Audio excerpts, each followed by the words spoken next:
everybody. Thanks for coming today. I really want to thank everybody for joining us for a very special Talk It To with an artist that is very special to us, Greely Myatt.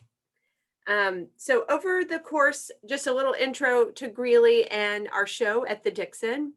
Over the course of his career, West Memphis-based artist, Greely Myatt has created sculptures, and I know all of you have seen them and love them, that master a very delicate balance between the familiar and the unexpected. And he uses everyday materials to create really sophisticated works of art that are fun and alive with humor and irony. So while his work does reveal the influence of mid 20th century artists, including Wayne Thiebaud, I think, for this body of work, those precedents are translated through Greely's and all of our Southern dialect and making them really accessible to all of us, especially here in the South, and probably a little bit exotic to art audiences who have seen his work across the country and really around the world. So I wonder sometimes what they think about, some of the sayings that pop up in Greely's work. And in addition to his own artistic practice, Greely has mentored countless art students over the years through his role, decades-long role as a professor of art at University of Memphis. And actually, Greely, just for fun, I had posted a picture on Instagram of your show, and I had like 3 or 4 friends that I knew that were like, hey, he was my art teacher at University of Memphis.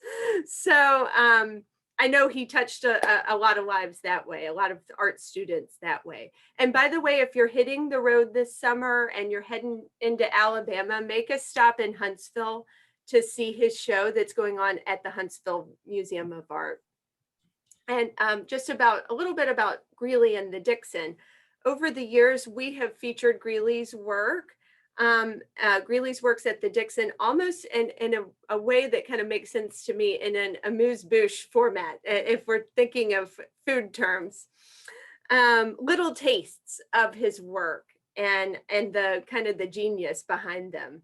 His work was included in our 2008 Memphis Flower Show in 3D on the Edge. And in 2009, we showed a few of his works as part of the citywide celebration of Greely, Greely Myatt, and exactly, with a line through it, 20 years. His sculptures were a highlight of our 2013 exhibition or survey of recent Memphis art called Present Tense. And in 2014, while we had a Rodin exhibition in our galleries, we featured Greely's version of the 3 Shades in our Catmer foyer, and that was a lot of fun. So last year, while we were planning out our 2021 exhibition schedule, Greely immediately came to mind as an artist whose work would be such a perfect companion to our Wayne Thiebaud exhibition that will be opening this week. And I know Greely's such a busy man preparing for exhibitions and installations all over the place. He was really gracious and kind to agree to sharing this really personal works of art with all of us at the Dixon. And all of those works are on view in the Mallory and Wurtzburger galleries right now in the exhibition Piece of Cake, Confections Sculptures by Greely Myatt. And that show runs through September. He called his longtime champions, Carissa Husong and David Lusk, and Marina Piscini and David McCarthy. And they very kindly and enthusiastically agreed to lend the cakes and cones and candies that Greely had given to them over the years. And I just want to take this opportunity to thank them, and as well as Greely and Sonine Myatt for lending special works of art to the Dixon. Oh, along with a couple of Dixon staff members like Kevin Sharp and Aaron Reardon.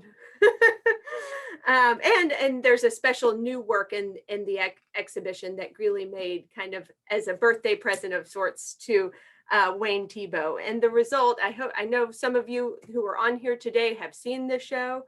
The result is delightful and really infectious. I guess I should say confectious.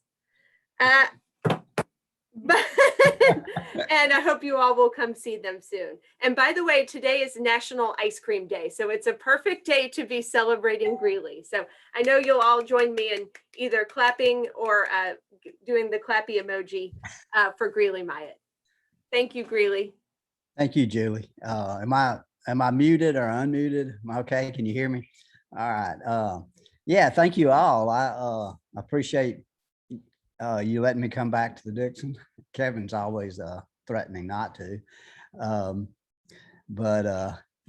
It was a pleasure to get the request, and certainly I echo your thanks to Carissa and David, Marina and David, Robert and Ronnie, and then also Kevin and Jeff. So yeah, that was fun. I have a PowerPoint, so I was going to run through that first. I think it's easier to kind of talk about the work if we're seeing it. So I'm going to share my screen, and we'll go from there. Let's see here. Did I do it? All right. This is one of the scoops, one of the ice cream cones that I'd made. It's not actually the first of the food pieces that I have made over the years, but I like to start with it because I have a story with it that kind of talks about how I think about the use of my materials in my sculpture, which goes well beyond the candy and cake pieces. I was in my studio one August, and I just mixed up a bucket of plaster, and there was a knock at the door, and I'm usually kind of irritated when I get interrupted in the studio. So I huffed over to the door and opened it. And besides, I had a bucket of plaster I just mixed that was setting up, and a friend was standing there with vanilla ice cream cone, and it was a gift to me. So I was I couldn't be too upset, but as I was standing there with a bucket of plaster at my feet getting increasingly harder and a vanilla ice cream cone in my hand getting increasingly softer, it occurred to me that at one moment they're the same thing. And as the artist, I need to find that moment. So then I made this ice cream cone. I made that story up. It actually never happened. But I think it's like all of this stuff is made up. And I think it helps illustrate how I think about the materials. When I was teaching, let's see, is this going to advance? Oh, sorry. When I was teaching a lot, I would show these images at the beginning of classes through the years. And the one on the left is a Newick carving of a soapstone, and it's a portrait of the artist listening to the material. And he's carved out of the same material that he's listening to. And so that struck a chord to me. I mean, that as a sculptor, I think of myself as a collaborator with the materials rather than somebody forcing something on them. So that was always important. And the other thing that was important was a conversation with other art. And so this little drawing by Jonathan Brofsky kind of illustrates that for me in a funny way and also a double read kind of way. I dreamed I was taller than Picasso, which kind of everybody was physically, but artistically kind of no one was. So that kind of double back and forth, but then that conversation with art and this short figure standing next to a tall figure. And so I think when you see the two cakes, two slices of cake, for Wayne and I, it's there formally again. When Julie sent me the email and asked me to do this, of course, my thoughts of communicating, with another artist, of course, was exciting. And when I started making these cakes, probably about 2005, I certainly thought of Wayne Thiebaud's paintings. I mean, I wasn't making his paintings, but I was certainly attracted to them, and they were kind of how I thought about these pieces in a certain way.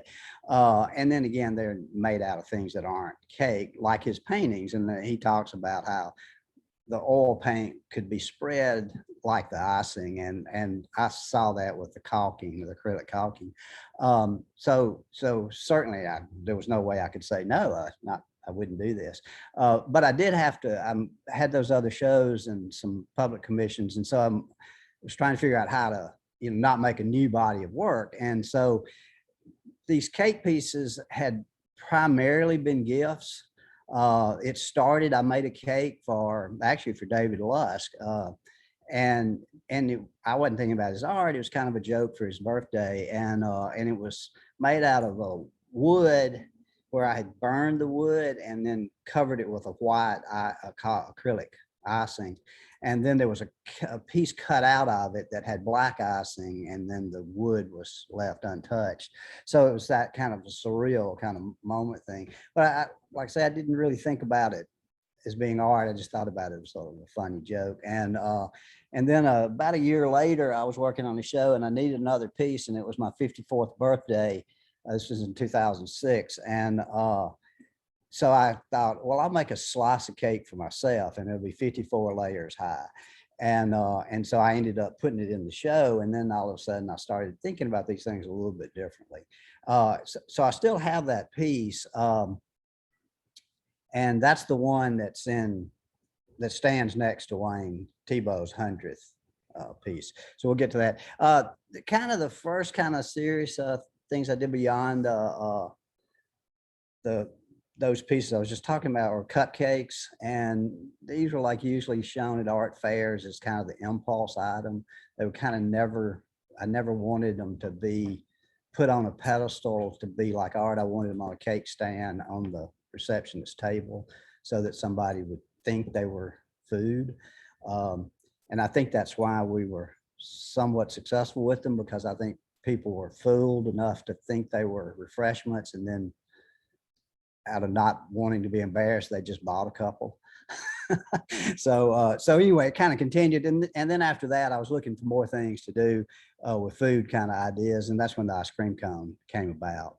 And the truth on that, the first one I made was carved out of alabaster, the ice cream part put on a wooden cone. And it was just horrible. It didn't have the kind of softness that the ice cream had. The plaster was just perfect. So listening to the material, of course, is important. This is the installation, a part of the installation at there at Dixon. And what we did is the first case here, on the one on the right, is Marina and David's that I borrowed back from. They were primarily gifts at Christmas, and they were to a lot more people than just David and Marina and David and Carissa. So there's a lot of them out there, but those are the ones that I was probably the most consistent giving them to, and that probably I felt took the best care of them and would have them so that we could borrow them back. So that made the show much easier, is to just borrow these pieces back. So that's kind of what we have there.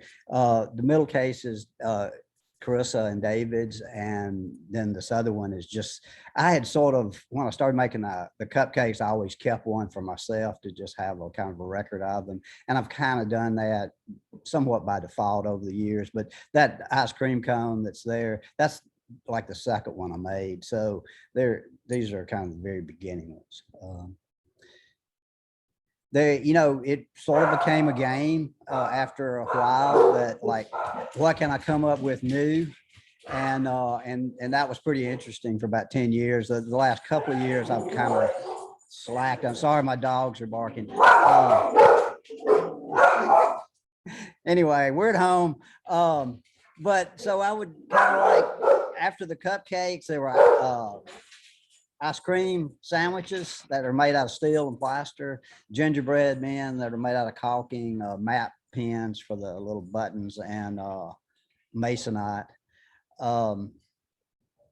In this bag here is those pixie sticks. That's copper tubing and striping for automobiles. I tried to always make it out of weird, stuff that you'd never make cakes out of. These cheesecake pieces are beeswax and acrylic sand put together with sodium silicate.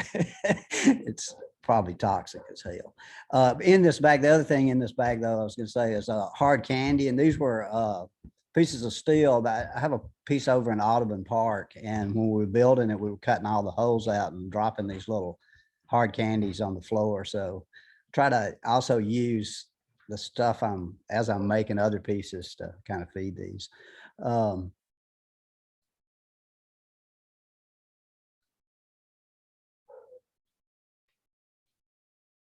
This was made last year, and it's strangely like COVID, I think. It was a birthday present. We won't talk about how many or to who.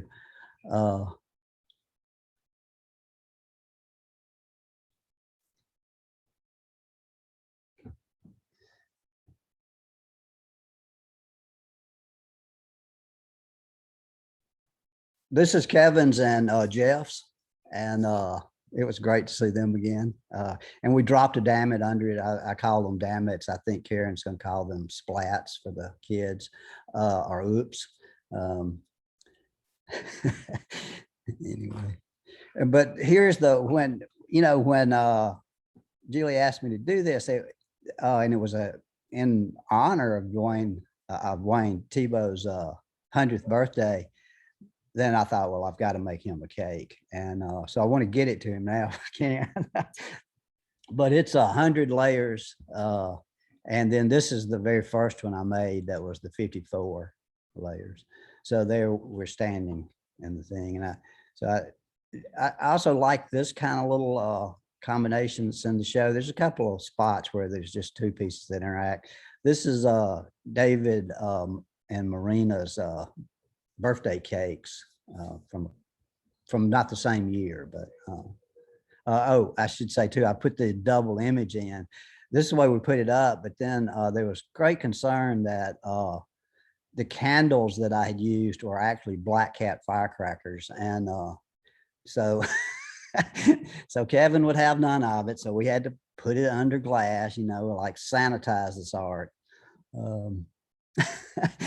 And then these little Tootsie Roll Pops, they're carved out of soapstone. They have walnut handles, and then using the real label behind them. I kind of couldn't resist this. This is Maritza Catalan's comment to him on the banana that he duct taped to the wall in Miami a couple of years back, 2019. And it was like a huge internet deal. So I wanted to play along with that. We dropped a bronze one next to the Rodin outside.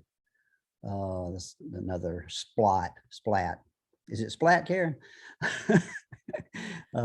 And we're calling it splat. We're calling it splat. Okay, that's a good name. This is the pie in the sky, and the last image I show. We sort of put this up. It was in the show in 2009. And then after that, I gave it to Robert Hollingsworth and Ronnie, and it's been in their backyard. So we borrowed it back and have it back up. And what was interesting to me that I was thinking about this as I put this together, and piece of cake is easy. Pie in the sky is just like a lie. It's just like this hopeful thing that is not going to happen. But nevertheless, and that wasn't intended. That's just kind of part of the use of words. But this thing, once you see it, you can't miss it, but it's kind of hard you miss it until you see it, I guess I should say. It's made out of steel and supported with monofilament or fishing line, and suspended between 3 points. So it kind of moves in the wind, and it'll eventually fall, of course.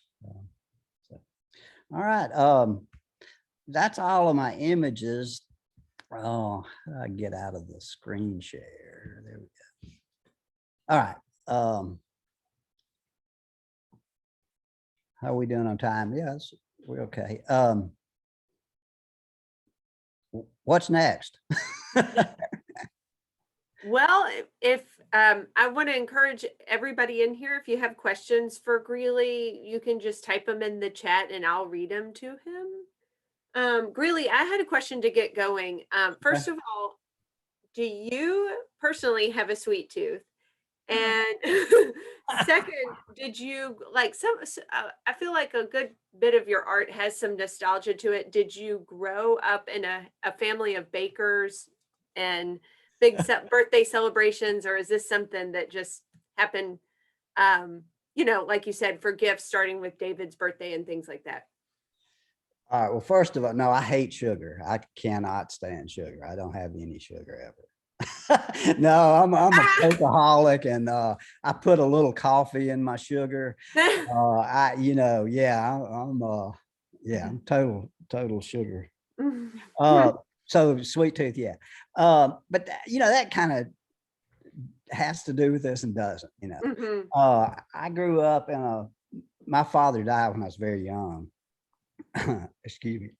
I have a twin sister and an older sister. My mother never remarried, so I grew up in a family of all women, and so there was some baking going on and some sewing. So I think, I've done a lot of quilt pieces using quilts and referencing those things, which probably have more to do with my grandmother, in a certain way. In another way, it just has to do with art, and it has to do with composition and patterning and those things. So, it's the stories about the art. I mean, a lot of times it's like that first one I told. I mean, they're not true. They're kind of romanticized and changed, and so the kind of self-portraiture of an artist, I think, is always invented, really. So I don't know how much any of that had to do with it. I think it had to do with kind of wanting to make an impulse item for an arts fair, and not wanting to make it out of, making it, as you said earlier, familiar but strange. So it's not the way this would normally be done. And so those things, and food, uh, like other things like the quilts and cartoons, and those things are familiar with us. So we can start there with something that's accessible, and then we can get so far away from it that it's maybe not accessible anymore. Mhm. So yeah, but does that answer Yeah, that? I definitely. mean, but I mean, we all grow out of where we are and what we Mhm. do, and how much that is conscious, Mhm. and then Cool. when you have to talk about it, you start making it conscious and then making it up. Mhm. Yeah, definitely. I Now like you the won't. Now you won't believe a thing I say. I know. Well, you really had me with the story at the beginning. I Good. believed you. Well, it might as well be a true story. That could happen. I love it. And they were like feel so like the cakes that are in the show, some of them are on like just paper plates, and they feel so like comforting to me because they just remind me of little family birthday parties where my grandmother would be like, "Here's your cake, here's a paper plate. Get out of here." Yeah, I mean, that was a real intentional, that they were not precious, Mhm. not valuable at all. Uh, Mhm. but occasionally there'll be you know, a little thicker plate with some glitter on it. Mhm. That a lot of times that's when I ran out of the other ones, because I started, when I started doing this, I would collect those things. I have Mhm. stacks. I still do now. But Mhm. anyway, yeah. So, but yeah, the kind of the word pedestrian aspect Mhm. of the paper plate Mhm. was very important too. Mhm. And Cool. early on, some of them didn't even have a paper plate; they just sat right on the concrete block. Mhm. I later kind of, when I could, I kind of corrected that and replaced them. Got fancy with the paper plate. Well, I mean, I added the paper plate. Because if there was a thought the paper plate took them away from being sculpture, Mhm. and if they were right on the concrete block, then that was Mhm. maybe more sculpture. But then I thought how silly that was. They needed the paper plate, and the paper plate needed to not be anything that was cut glass. Well, I mean, I have done some on some Mhm. fancier things, but not often. Mhm. Yeah. Well, speaking of materials, someone has asked, you work with so many different materials, I guess, across all of your sculpture. Why did you choose wood as the base material for the cakes? Oh, um, just, I mean, I've primarily worked with wood I mean, that's probably the material that if I could never use another material, wood would be the one I would probably go with. Mhm. And I probably use it the most. So, I mean, it just lended itself to the cut of the cake, Mhm. and it was everywhere in my studio, so it was like I had it. Mhm. And I have the tools that work it. So there's that. Then I started playing with the caulking. I mean, that first one was black and white, which is not really cake-like. I mean, it could be the black and white cookie or whatever, but generally cakes would be chocolate or vanilla. And as I started paying more attention to the different colors I could get in caulk, then I started changing that. And then some of the ones that are pink, they're mixed with acrylic paint. But generally I use it right out of the tube. I mean, I try to just go to Home Depot and buy these cakes, and just all Mhm. I have to do is put them back together. Um, yeah. Well, So that's so awesome. there's that, but and then the other things like the cherries were marbles, and the candles were firecrackers, and the sprinkles were birdshot lead shotgun shells that were opened up. Um, uh, yeah, and that's, I mean, the aquarium sand, I wanted to try to figure out how to do that crumble cake for the cheesecake, that Mhm. crumble crust. Yeah. And the sodium silicate, you blast with nitrogen, and it sets up it was used as a mold making material. Mhm. I was not very good at it. But that's what I tried to use to do that. And it crumbles. So the red aquarium sand had enough grit in it, and it was a good Mhm. color. So those things were they were a little probably more considered and thought about in ways that the wood wasn't. The wood was sort of a given, you know. Mhm. Uh, Mm. Well, it's really the aquarium sand is really convincing because when you get a cheesecake and the crust starts to kind of crumble, yeah, it's kind of like, and then at the same time, it's really great because you get to just eat the crust. Yeah. yeah. Karen knows what I'm talking about. So it's really convincing. I tell you Um, what, eating that crust would be worse than lighting those firecrackers. yeah. But it's under glass, so there we Yeah. go. So we're safe. We're Yeah, good. that's right. Okay, here we go. What comes first generally?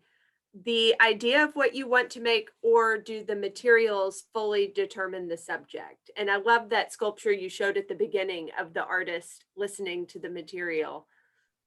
Thought that was great. Uh, well, it's both. I mean, it's both ways. I mean, sometimes I'll make something because I have the material. Uh, I got to get it out of the way. So I got to like figure out what will this material do, and that I can live with, and that sort of thing. But then, I have to say that, I mean, my art's driven by ideas, and it's not driven by material. It results in material, but no, I don't. I think that's where the art is, and so generally it's an idea, and then through doing it, I'm laughing because I think, well, it's a bad idea.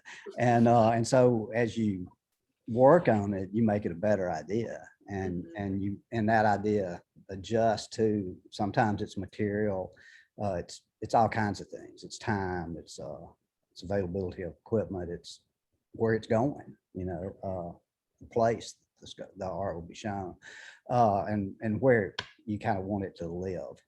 Mhm. Hmm. Cool. So it's all of those things. I mean, I'm not trying to avoid the question, but I think that's, uh, when you start, you're like, I got to have an idea. I got to, and then after you have a career, after you've done it for so long, it just sort of does it. You just have to listen to it. It's Mhm. like that image. Mhm. Hmm.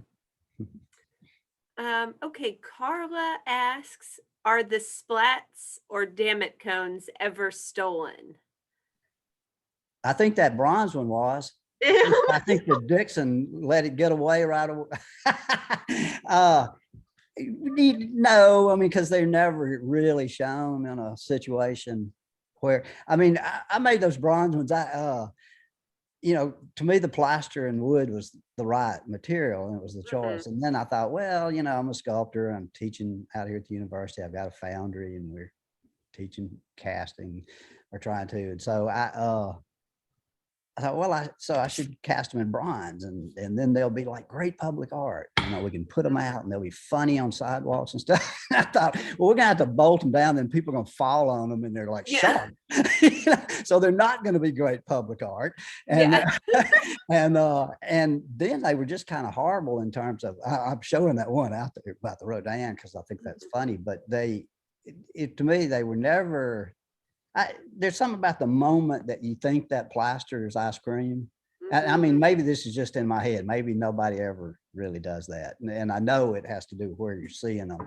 But I think there's a hope or a possibility of believability for a moment. And then you back up and say, oh, no. And the bronze, never. You never had that. That kind of reaction. I mean, I did some of them. I have one here that's patinaed white, so it was to kind of go with the color, but it's still you can know the material from looking at it. It's weird, But to answer the question, I don't think one's ever been stolen. And I'm giving them away anyway, so. Well, and I think what you're saying about the plaster ice cream cones is so true. There's that moment where you see them and it's like, oh, that looks so good. It's like, or doesn't that look refreshing or something? And it's the same thing with Wayne Thiebaud's paintings when you see them, and it's the same thing. You use the material mimics the work, Oh yeah. subject. I mean, they're lush. You want to lick them. You really want to. Marina and David, I gave them I think it was a cake and it was a Christmas and I left it on their doorstep. They were out of town and their house sitter, the person that was coming by to feed their cats or whatever, said, somebody left a piece of cake on your porch, but I put it in the refrigerator. and so that, to me, I love that stuff. And other people, I mean, people try to get people to buy things and stuff. And I think there's some pretzels that are made out of wire and wax. And I think people have bitten into those. Well, Kevin asked, has anyone ever chipped a tooth on one of your sculptures? I don't know. I mean, I always think those cakes come with built-in toothpicks. But I'm not sure. They've not called me. And nobody sent you their dental bill or anything. I have not gotten it. Okay, good. Okay, Carla has another question. When will your quilts exhibit with the wind blowing be going up? Is this your project in Bentonville? Yeah, I think so. I'm leaving Tuesday morning. We should be installing on Wednesday and Thursday of next week. So hopefully by Friday they'll be up. Which unfortunately I'm going to miss the Thiebaud opening Thursday night. I will be there. But it's been going on. I mean, they should have gone up a long time ago, but we had some issues with getting concrete poured because of weather. And so that project's, by the time it's up, it will have taken a year from when I started making it, even though a little bit longer than that when we started discussing it. But it should be up in a week. Cool. The concrete's poured. I've seen the images. Cool. Yeah, we're hoping to go to Bentonville maybe in the early fall, in December, early fall. So we'll make a stop and see them. We're hoping they'll be, the Fluttering Quilts is the name of it, and we're hoping that's metaphorical rather than actual, that they don't fly away from the things. But we've designed some pretty interesting supports for them, I think. So I'm excited about getting them up and getting them out of my driveway. They've been I can imagine. Let's see. Bill McKelvey, hey Bill, has asked, what are some examples of items that you'd like to evoke or food items or otherwise that you'd like to evoke in sculpture, which to date have eluded you? Like, Cotton candy would be the one oh, that's thing, hard. and I keep thinking it's going to be the pink insulation, that Oh, fiberglass stuff. But then I'm like, I don't want to deal with that. yeah. So I've thought about it for several years, but that's kind of it. Because like I say, it was sort of a fun challenge every year to come up with something new, and but I think I've worked through that. I think I don't know. I moved, and so I spent like 2 years, and so I was distracted, and and this is kind of a side project really for me. All these things, so it kind of got pushed to the side. So I don't know. I may end up doing the cotton candy, but that's the one. That would be hard. I mean, the insulation's a good idea, but yeah, I get it. It's Well, kind I just gotta. I don't know if it. I mean, that's one of the things about this is it can't be hard. of, If it's hard, I'm not going to do it. mhm. So it's got to be easy, and so I got to figure out the right way to whip it, Mhm. and of course I don't want to touch it. And the other part of it is it seems like the paper cone Mhm. can't be paper. It's got to be something else, and I don't think it's wood. So that's Mhm. another thing that's helped me back on that one. Mhm. I get it. I So get it. Okay, let's see. We have another question. Have you and your wife collaborated on an artwork yet? um Why are you sort looking of at me? I'm trying to think. I mean, we've talked about it, and she made these great dresses that were mock-ups that are half scale, and put them Mhm. in front of one of the speaking balloon pieces, and it was just magical. That's cool. So I don't know if that's collaboration, but it kind of Yeah. was, it kind of Yeah, was. definitely. And we certainly, talk about the ideas and stuff, so we share a lot of stuff together. So in a sense, yeah, I mean, Cool. Okay, I think that might be it. Oh, wait. Somebody had a question. Kevin had several questions. I've kind of passed over them until now. Let's see. When is your next show in Memphis, and what are you working on right now apart from my Christmas present? Kevin says. the next show is at David Lusk in October. Oh, And wow. so there are a couple of pieces that are in Huntsville will be back in time for that show. And I'm Hmm. making new pieces. I've somewhat reluctant to talk too much about it, but because as David knows, I'll tell him what I'm going to do, and then I'll do everything but that. So it will change, and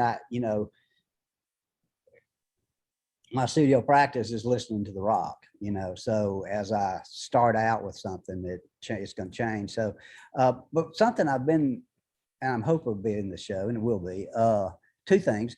A flagpole. I've been really kind of interested in flagpoles as one is public sculpture.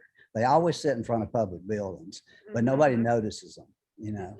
Um, and the other is sort of a symbol of patriotism, or America, Hmm. or any nation. So my flagpole won't fly a flag, and so there's different ways I'm trying to incorporate them. There's a story I heard, and somebody out there may know if it's true or not, that, and I don't think it is, that in the truck is the finial or the top of the flagpole, the ball. Sometimes there's, of course, an eagle or something, but generally, and the purpose for that was to reflect water off of it, because the early flagpoles were wood, and the end Hmm. grain would soak up the wood, so it soaks out.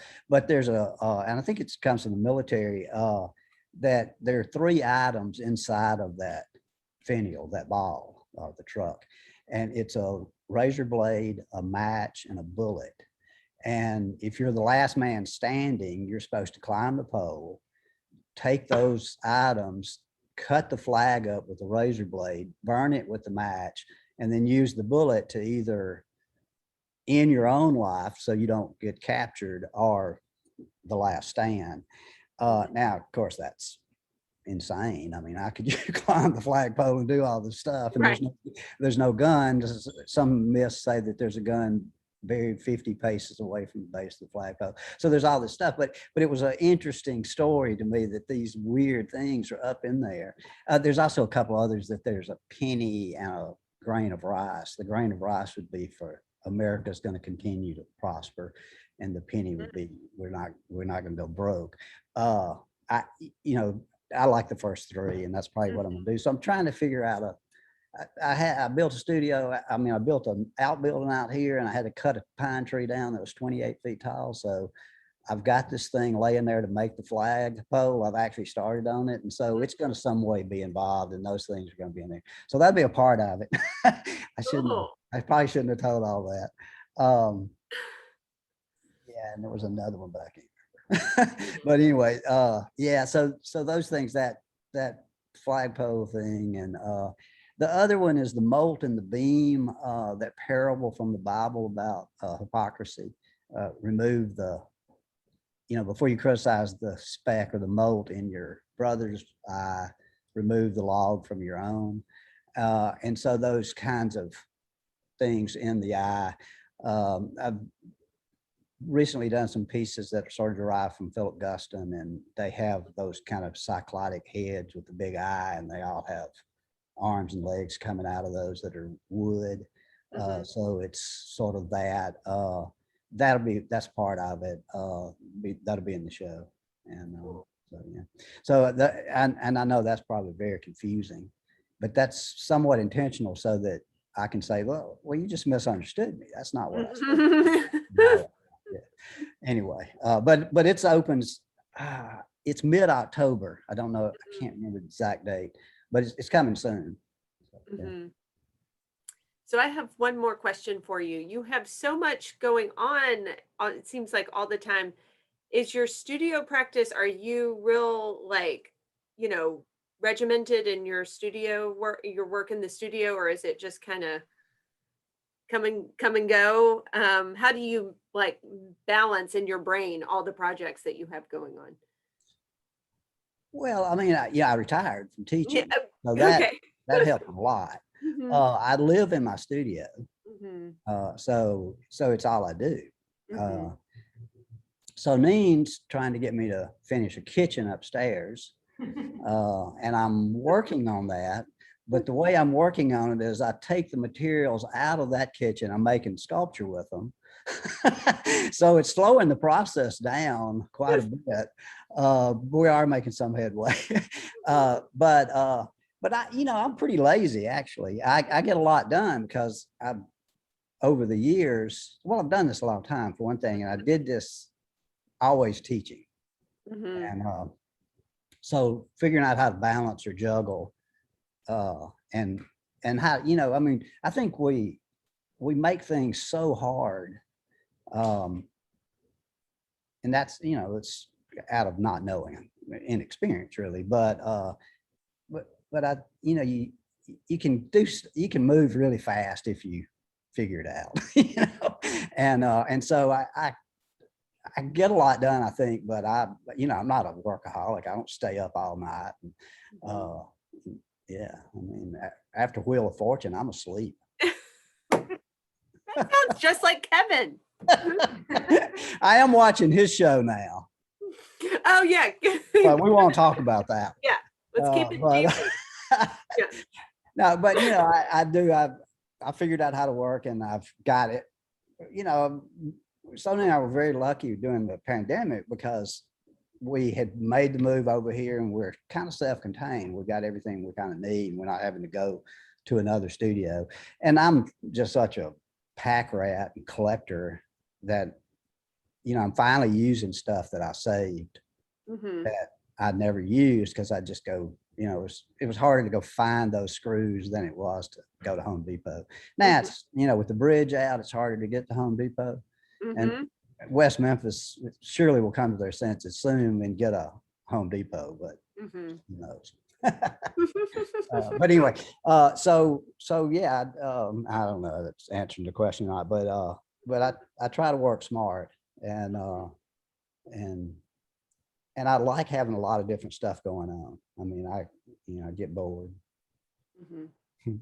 Yeah. That one of the problems though is, I quite often don't do the same thing again.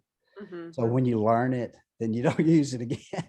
I've gotten better at that over the years, and I think really the best way to make art is to make every one of them 5 times. And then that filth one, man, is going to be right, you know. Mhm. But anyway, uh, Well, Greely, thank you so much for sharing so much, so many stories, true or even if some of them were untrue, were not true. This was really great and such a great, gives our visitors here on the Zoom today some background. So when you go in to see the show, you kind of know a little bit of the stories behind them and why they were made, and a little bit of how they were made. So thank you for sharing that with everyone. And I hope you all will come see Greeley's show. It's up at the Dixon through the end of September. And it's just so wonderful. It's so fun to go in and really engaging, and everybody that goes in there leaves with a smile on their face, I think. So thank you so much, Greeley. well, thank y'all all for having me do it and for putting up with me today. And uh, I'd close with a Klaus Owenberg quote. Mhm. Uh, he said, "Anyone listening to an artist talk should have their eyes examined." So try to forget all of this when you go in that gallery and just look at it new. Cool. Okay. Will And do. I'm looking forward to seeing the Tebow. That I really appreciate it. Thank you so much. Cool. Thank you so much, everybody. Y'all have a great afternoon. See you soon. Bye Thanks, bye. everyone. Thank you, Greely. Thank Bye. you. Bye.